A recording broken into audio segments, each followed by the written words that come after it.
نسوار کا استعمال صرف پاکستان میں نہیں بلکہ نسوار کا استعمال بھارت میں بھی ہوتا ہے۔ سری لنکا، بنگلہ دیش، افغانستان، تاجکستان، ازبکستان، ایران اور دیگر ممالک میں بھی اس کا استعمال ہوتا ہے۔ حتیٰ کہ بعض مغربی ممالک میں بعض انگریز لوگ بھی بڑے شوق سے نسوار رکھتے ہیں۔ عزیزان محترم، سوال یہ پیدا ہوتا ہے، کیا نبی پاک علیہ الصلاۃ والسلام نے نسوار لی؟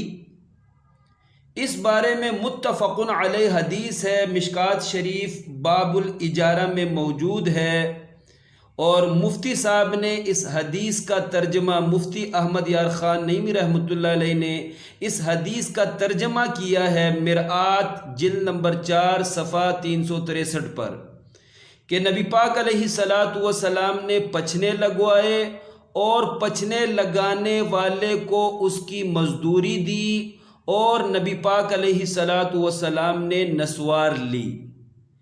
یعنی میں اس کی وضاحت کر رہا ہوں، نسوار لی یعنی نبی پاک علیہ الصلاۃ والسلام نے بطور علاج نسوار سونگھی۔ ظاہر بات ہے پرانے زمانوں میں نسوار کو سونگ کر اس کا استعمال ہوتا تھا، تو پچھنے بھی نبی پاک علیہ الصلاۃ والسلام نے بطور علاج کے پچھنے لگوائے تھے، اور اسی طرح آپ علیہ الصلاۃ والسلام نے نسوار لی، یعنی پرانے زمانے کے حساب سے آپ نے نسوار کو سونگا تو بطور علاج کے۔